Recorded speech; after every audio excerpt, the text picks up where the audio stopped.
we remain steadfast in our commitment in delivering local news that matters. Stories that inspire. Enriching the lives of Filipinos in the Philippines and across the globe.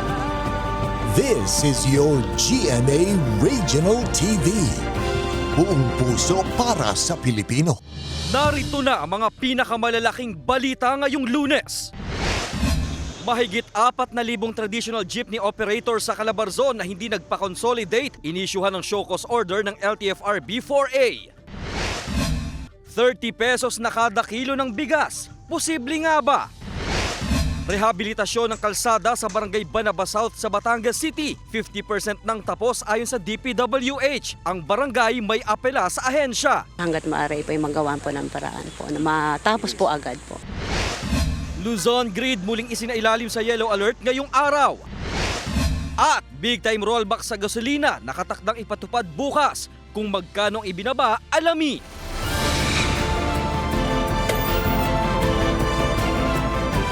Ito ang GMA Regional TV, Balitang Southern Tagalog. Magandang hapon mga kapuso, narito na ang Balitang Southern Tagalog. Hatid namin ang mga pinakamalaki at pinakahuling balita sa Timog Katagalugan. Live mula rito sa GMA Batangas Station, ako po si Ace Medrano. Inisyuhan ng show cause order ng LTFRB 4A ang mahigit 4,000 traditional jeepney operators sa Calabarzon na hindi nagpa-consolidate. Ang detalye sa report ni Hazel Alviar. Biyahing Chaong Quezon, Lipa City ang minamanihong jeep ni Mang Leo. Kabilang ang kanyang traditional jeep sa 82% o mahigit 21,000 na bilang ng mga consolidated jeepney unit sa Calabarzon. Wala na raw siyang pangamba sakaling harangin siya ng LTFRB dahil may maipapakita siyang pruweba na consolidated na ang kanyang unit. Sabi po sa amin, pagka po sabi namin Pangulo, ipakita lang na po yung PA. Kami po inasama nila sa mga karamihan at di naman po maaari kaming hindi siya sasama at wala kami nanganap buhay. Ayon sa LTFRB 4A, naisyuhan na nila ng show cause order ang 18% o mahigit 4,000 na unconsolidated jeepney operators sa Calabarzon. Sa May 21, magsisimula na ang hearing sa mga hindi tumalima o hindi nagpa-consolidate. After the hearing and we find reasons para sila ay hindi na makasama sa mga prangkisa, ang next na susunod na dyan ay ang order of cancellation or revocation of their individual franchises. Sa Huwebes, hindi na daw dapat bumiyahe ang mga unconsolidated jeepney units kaya magsisimula ng maghigpit ang mga enforcers ng ahensya. Hindi natin masasabing hulihan naman to. Our enforcers, inspector will be going out to remind those who fail to consolidate na meron nga tayong scheduled hearing on May 21, they will be advised to attend the said hearing. Ngayon, kung hindi sila makaka-attend sa hearing, ibig sabihin wini-waive na nila yung kanilang karapatan for due process. Pinag-aaralan na rin ng LTFRB 4A ang pamimigay ng QR code sa mga tsuper kung saan dito nakalagay ang mga detalye at kumpirmasyon na consolidated ang isang jeepney unit. Cavite ang may pinakamababang bilang ng nagpa-consolidate sa Calabarzon na may bilang na 4,456. Sa lalawigan ng Batangas, Batangas City at Lipa City ang may mababang consolidated jeepney units ayon sa LTFRB 4A. Paglilinaw ng ahensya, habang wala pang modernized jeep ang mga kooperatiba, maaring bumiyahe ang mga consolidated traditional unit basta't roadworthy pa ang mga ito. Tiniyak din nilang hindi magkukulang ang mga biyaheng jeep sa mga lugar na may mababang bilang ng nagpa-consolidate. Naka-ready rin naman kami doon, kasi yung mga ruta na kompleto, 60% or above ang nag-consolidate, ay nakausap na namin sila na kung pwedeng i-share nila yung ibang unit nila. Kasama si Kel Ravaca, Hazel Alviar, Balitang Southern Tagalog. Good news mga kapuso, simula bukas magpapatupad ng big time rollback sa gasolina ang ilang kumpanya ng langis. 2 pesos ang inaasang bawas presyo sa langis habang 50 centavos naman sa kada litro ng diesel. Nasa 85 centavos naman ang posibleng tapyas sa kada litro ng kerosene. Tinatayang aabot na sa 56 pesos hanggang 80 pesos and 70 centavos ang kada litro ng gasolina kung isasama ang rollback bukas. Mahigit 51 pesos hanggang 66 pesos and 70 centavos naman sa kada litro ng diesel. Habang mahigit 70 pesos hanggang 82 pesos naman sa kada litro ng kerosene. Kasunod yan ng 3 linggong sunod na rollback sa gasolina at pang-4 na linggo naman sa diesel at kerosene. Iba-iba naman ang reaksyon dito ng driver ng ilang pampasaherong sasakyan. Kahit sa pataas, pababa naman kaya okay din. Wala namang papiso-piso lang. Nag-hike malaki. Hindi rin namin maramdaman yung liit ng rollback. Mga kapuso, pansamantalang sinuspinde ang face-to-face classes sa mga pampublikong paaralan sa Tanawan City, Batangas mula yan sa anunsyo na ipinost ng alkalde ng lungsod. Ipinatutupad ang asynchronous classes mula May 13 hanggang May 15, Lunes hanggang Miyerkules. Ayon sa lokal na pamahalaan, pag-iingat ito sa banta ng nararanasang mainit na panahon. Nagpatupad din ang modular learning sa ilan pang pampublikong paaralan sa Luzon. Samantala, nasa diskresyon na raw ng mga pribadong paaralan kung magpapatupad din sila ng kaparehong learning mode. Bumaba ang kita ng mga maliliit na negosyante sa Batangas City dahil umano sa mga kanselasyon ng in-person classes. Alamin yan sa report ni Paul Hernandez. May ilang linggo pa bago ang end of school year sa mga paaralan. Pero ang pakiramdam ni Nympha sa pinagtatrabahong school supply store, nagsipagbakasyon na ang mga estudyante. Ang modular classes na dala ng init ng panahon, dahilan kaya pakaunti ng pakaunti raw ang kita nila. Dahil walang mga tao, madalang. Mga mamimili lang ng grocery ang napasok sa amin. Sa school canteen na pinagtatrabahuhan ni Kakay, kakaunti na nga lang din ang nilulutong pagkain. May pagkakataon pang sarado sila kapag walang in-person classes. Dati po nabenta sila ng 12,000, ngayon parang nasa 6,000 na lang. 5,000 kalahati po halos. Kasi po wala po kasing mga, yan katulad po niyan, dapat po ang dami ng tao na nabili, ngayon wala po masyado. Patok pa naman sa mga estudyante ang printing shop ni Jen. Pero dahil lulubog lilitaw ang mga mag-aaral, apektado na rin ang negosyo niya. 5 a.m. po nandito na ako, open na ako. Tapos, canceled pala ang klase, hindi ko alam yun. Sa umaga, bakit walang estudyante? As in nga, wala po talaga. Ayon sa Pag-asa, may aasahan pa ring alinsangang panahon sa mga susunod na araw at nakadepende pa rin sa naitatalang heat index ang suspensyon ng klase. Pero sinabi ring humihina na ang El Nino. Medyo hindi na po natin ma-reach po yung mga maximum temp na na-reach po natin noong mga nakarang buwan dahil po sa ngayon po is nakakaranas na po tayo ng mga pag-ulan sa ilang bahagi po ng ating bansa. Umaasa na lang ang mga nagnenegosyo na sisiglang muli ang kita nila kapag nag-normalize na ang lagay ng nararanasang panahon. Kasama si Buhay Adante Jr., Paul Hernandez, Balitang Southern Tagalog. 50% ng tapos ang rehabilitasyon ng kalsada sa Barangay Banaba South sa Batangas City ayon sa DPWH. Para sa detalye, makakasama natin live si Paul Hernandez. Paul?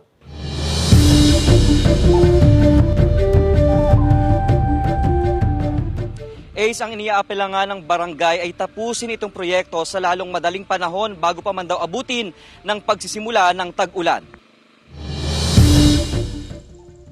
Sementado at napapadaanan na sa mga motorista ang bahagi ng kalsadang ito sa Barangay Banaba South sa Batangas City. Susunod na lang sesementohan dito ang nagsilbing detour road. Depende po sa availability ng planta. Pero ang tentative po, schedule ay bukas ng hapon or Wednesday morning. Pero sa kabilang parte ng intersection road, sarado. Ito raw ang susunod na gagawin. Lusot na ito sa paglabas papuntang diversion road sa lungsod.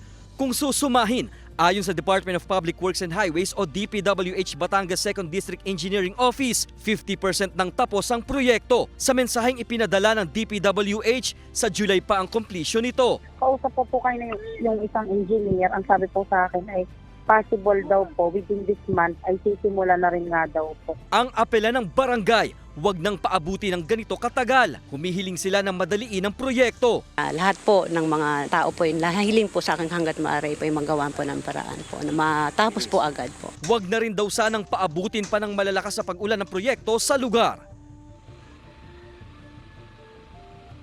Ace, ayon sa DPWH at site engineer ay nananatiling bukas yung alternatibong daan sa isang subdivision sa Barangay Bolbok sa Batangas City para sa mga motorista. Ace. Maraming salamat, Paul Hernandez. Good news mga kapuso, sa mga naghahanap ng trabaho, naghahanap ang Kapuso Network ng mga sumusunod. Assistant Vice President, New Business Development, Assistant Publicity Manager for Entertainment, Corporate Strategic Planning Manager, Research Manager, Assistant Research Manager, Research Analyst, Auditor, Junior Accountant, Program Administrator, Staff Assistant at iba pang makikita sa inyong TV screen. Para sa kompletong detalye at sa mga nais mag-apply, bisitahin ang careers.gmanetwork.com.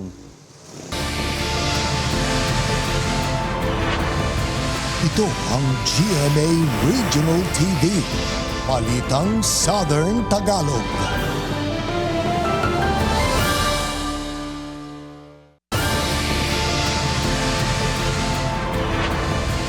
Ito ang GMA Regional TV, Balitang Southern Tagalog.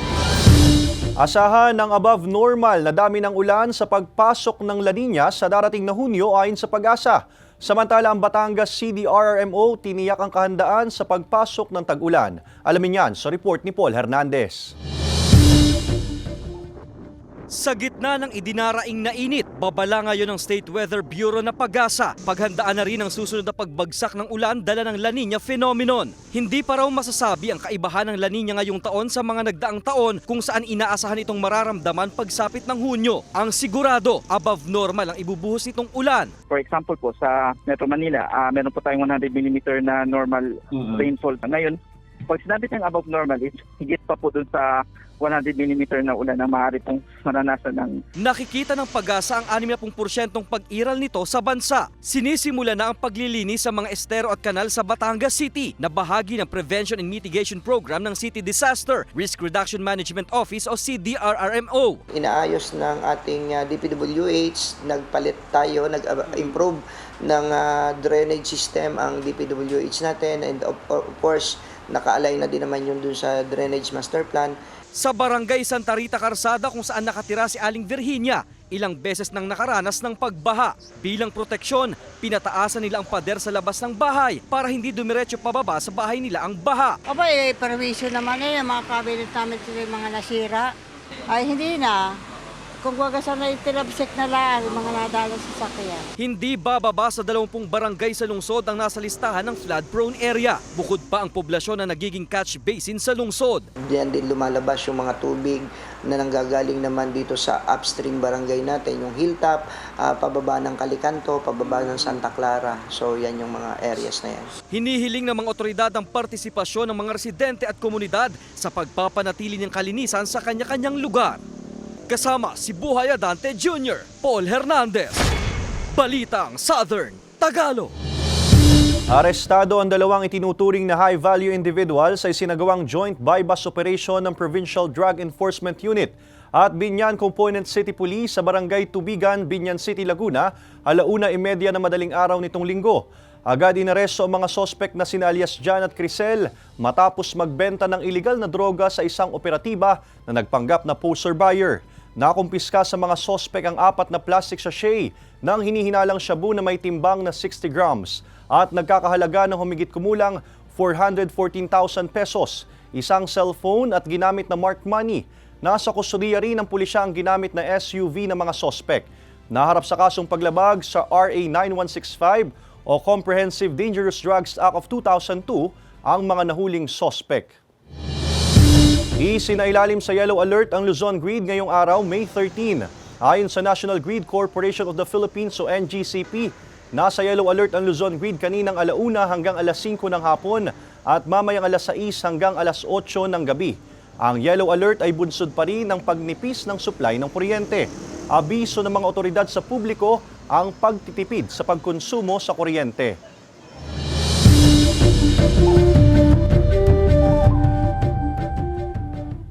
Mga kapuso, ito ang inyong GMA Regional TV interview sa Balitang Southern Tagalog. Tuwing buwan ng Mayo, nakagawian na ng mga debotong Katoliko ang pagdaraos ng Flores de Mayo, tampok ang sagala at araw-araw na pag-aalay ng bulaklak kay Birheng Maria. Ang debosyon at tradisyong ito na bahagi na ng kultura ng mga Pilipino, buhay na buhay pa rin sa ilang lugar sa Southern Luzon at patuloy na isinasagawa maging sa mga maliliit na kapilya na tinatawag na tuklong. Para pag-usapan ng Flores de Mayo, makakapanayam natin ngayong hapon si Reverend Father Carl Angelo Pua, ang Parochial Vicar ng Cathedral Parish of St. Paul I Hermit, San Pablo City, Laguna. Magandang hapon, Father Carl. Magandang hapon din saka sa lahat ng nanonood ngayong hapong ito. Father, paano po ba nagsimula ang kaugalang ito ng pagdaraos ng Flores de Mayo? Ang pagdiriwang natin ng Flores de Mayo ay nakuha natin sa mga Katoliko na nagdala nito sa ating bansa. Sa ibang bansa, ang buwan ng Mayo ay panahon ng pagsibol o yung tinatawag nating springtime. Matapos ang winter o yung panahon na natutunaw na ang mga niebe, ay umuusbong na ang mga halaman at bulaklak. At sa kalendaryo naman ng simbahan, tamang-tama ang buwan ng Abril at Mayo ay pumapatak sa panahon ng muling pagkabuhay ni Kristo. At tradisyon sa ibang bansa na kapag nagsisimula na ang pagsibol na ito, ang mga umuusbong na mga bulaklak ay kanilang pinipitas at iniaalay naman sa mahal na Birheng Maria. Sa Pilipinas naman, ang pinakaunang naitala na pagdiriwang ng Flores de Mayo ay noong 1867, kung saan isang Bulakenyong pari na nagngangalang Monsignor Mariano Sevilla ay isinalin sa wikang Filipino ang isang libro na nakasulat sa wikang Italiano. At doon sa kanyang salin ay lumabas yung pangalang Flores de Maria. Ang libro ay pinamagatang Marikit na Bulaklak na sa pagninilay-nilay sa buong buwan ng Mayo. Father, ano po ba ang kahalagahan ng pagpapatuloy ng debosyon at kaugaliang ito ng mga Katoliko? Napakahalaga ng debosyong ito sapagkat ang debosyon sa mahal na Birheng Maria ay tunay ngang nakaukit na sa puso ng bawat Pilipinong Katoliko, na kung paano pinarangalan ni Jesus ang kanyang ina ay ang ginagawa natin ay extension lamang ng pagpaparangal ng ating Panginoon sa kanyang ina. Kaya nga kung paano natin pinamahal si Jesus at kung paano niya minahal ang kanyang ina, ay ganun din ang ating pagmamahal na ipinapakita sa mahal na Birheng Maria. Napakadaming gawain tuwing pumapasok na ang buwan ng Mayo. Iba't iba. Kada bayan, kada lalawigan, kada simbahan, ay mayroon silang kani-kanilang pakulo, kumbaga, o mga style ng pagdiriwang nito. Pero ang hindi mawawala ay yung pagdarasal ng Santo Rosario at ang pag-aalay ng bulaklak. May iba sa araw-araw, may kabutihang bagay na ginagawa. May pinagninilayan silang mga bertud o katangian ng mahal na Birheng Maria. Yung iba naman ay nagninilayan ang mga titulo ng mahal na Birheng Maria na nakapaloob sa litanya ng Santo Rosario. Father, bukod sa Flores de Mayo, nagsasagawa rin ng Santa Cruzan tuwing buwan ng Mayo. Ano po ba ang pagkakaiba ng dalawang ito? Ang Santa Cruzan at Flores de Mayo are both religious pageantries.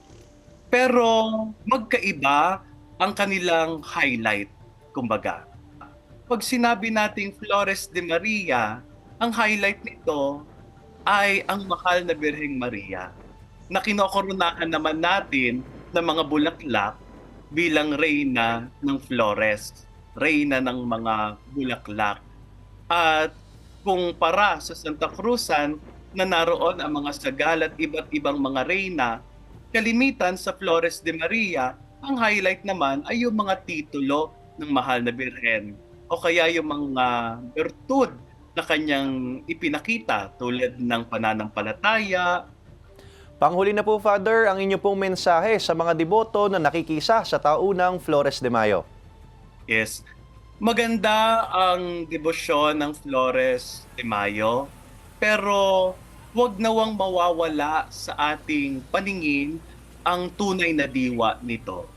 Huwag nating kakalimutan na ang pinakamagandang bulaklak na maiaalay natin sa kanya ay yung ating buhay na malinis, dalisay, at patuloy na sumusunod sa Diyos.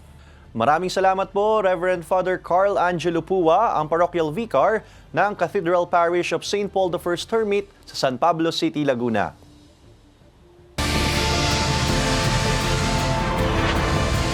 Ito ang GMA Regional TV, Balitang Southern Tagalog.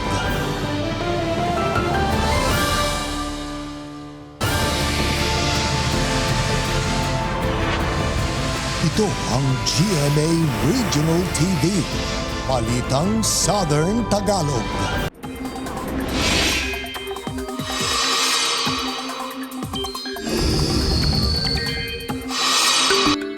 Mga kapuso, kumpara nitong mga nakalipas na araw, bumaba na ang tsansang may mabuong sama ng panahon ngayong linggo. Patuloy naman ang pag-ihip ng easterlies na magdadala ng mainit at malinsangang panahon. Pero sa kabila niyan, posibleng ulanin din ang ilang bahagi ng bansa. Sa datos ng Metro Weather, may tsansa ng ulan sa ilang bahagi ng Rizal, Batangas, Laguna, Quezon, Mindoro Provinces at Palawan. May tsansa rin ng localized thunderstorm sa iba pang bahagi ng bansa. Sa Globalita, matinding baha ang naranasan sa ilang bahagi ng Baglan, Afghanistan matapos ang naranasang pag-ulan sa lugar. Umabot na sa mahigit 300 katao ang naitalang nasawi. Mahigit 1,600 naman ang sugatan. Libo-libong bahay ang nasira dahil sa malakas na pagragasa ng baha. Apektado rin ang supply ng tubig sa lugar. Ang ilang kalsada hindi na madaanan dahil sa makapal na putik. Nagtulong-tulong naman ang mga residente sa paglilibing ng mga nasawi. Samantala, sa bansang Brazil, umabot na sa 136 ang bilang ng mga nasawi dahil din sa malawakang pagbaha sa Rio Grande do Sul State. Nakaranas na malalakas na pag-ulan ang katimugang bahagi ng bansa na naging dahilan ng pagkawasak ng mga kabahayan. Umabot na rin sa 537,000 ang mga residenteng nawala ng tirahan dahil sa pagbaha. Posible ang 30 pesos per kilo na bigas ayon sa Kamara. Ang ilang Batanggenyo umaasang mapapabilang ang Batangas sa listahan ng Department of Agriculture kung saan maaring makabili nito. Ang detalye sa report ni Hazel Alviar. 4 na kilong well-milled rice ang binili ni Mang Vic sa halagang 48 pesos kada kilo sa Lipa City Public Market. Pagkakasyahin daw nila ito sa loob ng isang linggo. Sa hirap ng buhay at mahal ng bilihin, malaking bagay na raw ang isinusulong ng Kamara na 30 pesos kada kilo ng well-milled rice. Pero dapat yung mangyari para ang mga tayo malayo sa gutom. Sa anunsyo ni House Speaker Martin Romualdez, sinabi nitong posibleng ipatupad sa Hulyo ang 30 pesos kada kilo ng well-milled rice. Pinag-aaralan na raw ng Department of Agriculture kung saang mga lugar sa bansa maaring magbenta ng bigas sa nasabing presyo sa pamamagitan ng mga Kadiwa stores. Pero para sa rice retailer na si Joy, kung bibigyan ang mga Kadiwa store ng ganitong presyo, dapat din daw nabigyan ang mga tendera sa palengke. Murang presyo din daw kasi ang hanap ng karamihan sa kanyang mga suki. Kasi karapatan din naman po natin bilang Pilipino na maranasan po yung murang bilihin, murang bigas, dahil yun po yung unang pangangailangan natin. Umaasa naman si Ruben na kabilang ang Batangas sa mapapabilang sa lista ng Department of Agriculture sa mga magbebenta ng mababang presyo ng bigas. Pero kung mangyari man, tingin daw niya, hindi rin ito pang matagalan. Yung mga magsasaka, tulungan natin para maging marami ang ani. Para sa ganun naman, hindi yung palaging gobyerno ang magsasakripisyo. Kasi ang gobyerno po, pira ng taong bayan yan eh. Ayon sa samahang industriya ng agrikultura o SINAG, posible ang planong ito ng gobyerno. Pero tulad ni Mang Ruben, pagpaparami sa produksyon ng palay pa rin ang nakikita nilang solusyon sa problema sa usapin sa bigas. Ang puhunan ng NFA, kausap ko yung administrator ngayon, is 52. So, 52 yung puhunan nila, less 30. So, ang subsidized price ng NFA niyan is 22 pesos. Kasama si Kel Ravaca, Hazel Alviar, Balitang Southern Tagalog. Mga kapuso, sa Huwebes, May 16, makakaranas ng kawalan ng supply ng kuryente ang ilang barangay sa Lipa City at Malvar, Batangas. Magsisimula ito alas 7 ng umaga hanggang alas 5 ng hapon. Bunsod ng load transfer, kalinsabayang maintenance sa mga linya.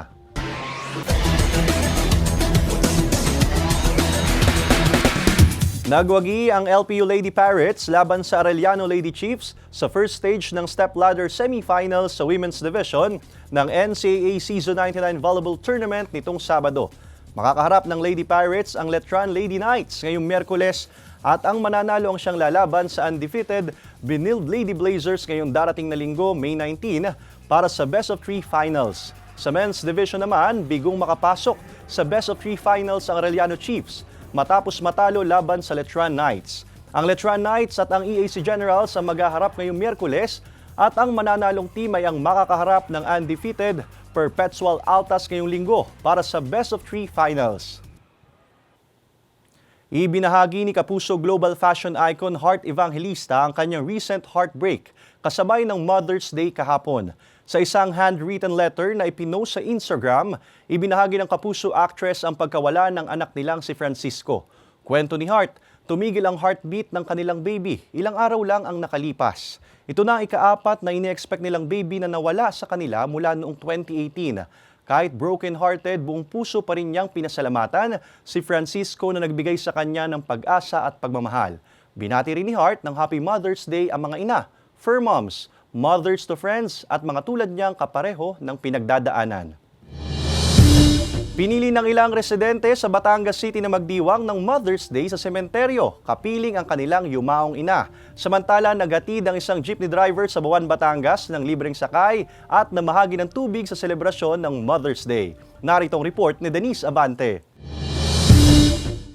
Ang mga ina na tinaguri ang ilaw ng tahanan, lahat ng bagay ay kakayanin para ang pamilya ay arugain at buhayin. Kaya naman sa pagdiriwang ng Mother's Day, nagsulputan ng iba't ibang pakulo maiparamdam lang ang pagmamahal sa ating mga ina. Pero kakaiba ang paraan ni Alena sa pagbibigay pugay sa kanyang ina. 1 taon na raw kasi simula nang mamayapa ang kanyang ina dahil sa cancer, kaya mas pinili niyang magtungo sa sementeryo para ipagtirik ito ng kandila. Ngayong isa na rin siyang ina, baon niya ang maraming paalala at marami rin siyang namimiss sa kanyang ina. Hands-on naman po kami sa aming mga anak. Kasi ang mga tawagan na po namin, mga meses, mga ganyan na po, hindi na po yung mga anak.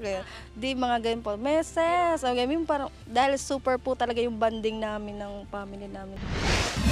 Samantala, good vibes naman ang hatid ng isang jeepney driver na biyaheng Bawan, Batangas City dahil bukod sa libreng sakay para sa mga inay, may free bottled water din. Ano man ang tawag. Mama, inay, mudra. Ang mahalaga, naipaparamdam at naipapakita natin ang ating pagmamahal sa kanila hindi lang sa tuwing araw ng mga ina kundi sa tuwina. Kasama si Buhay Adante Jr., Denise Abante, Balitang Southern Tagalog. Samantala, mapapanood niyo po ang episode na ito at iba pang pinakahuling lokal na balita sa official website ng GMA Regional TV, www.gmaregionaltv.com. Pwede rin kayong bumisita sa aming official YouTube channel, GMA Regional TV, at i-click ang subscribe button para sa pinakamainit na balita mula sa rehiyon. Dahil sa GMA Regional TV, local news matters. At iyan ang mga pinakamalaki at pinakahuling balita sa Timog Katagalugan. Maraming salamat sa pagsama sa amin pati na mga kapuso sa ibang bansa na tumutok sa mga balita sa rehiyon. Kami, ang GMA Regional TV Balitang Southern Tagalog. Buong puwersa para sa mas malaking misyon at mas malawak na paglilingkod sa bayan.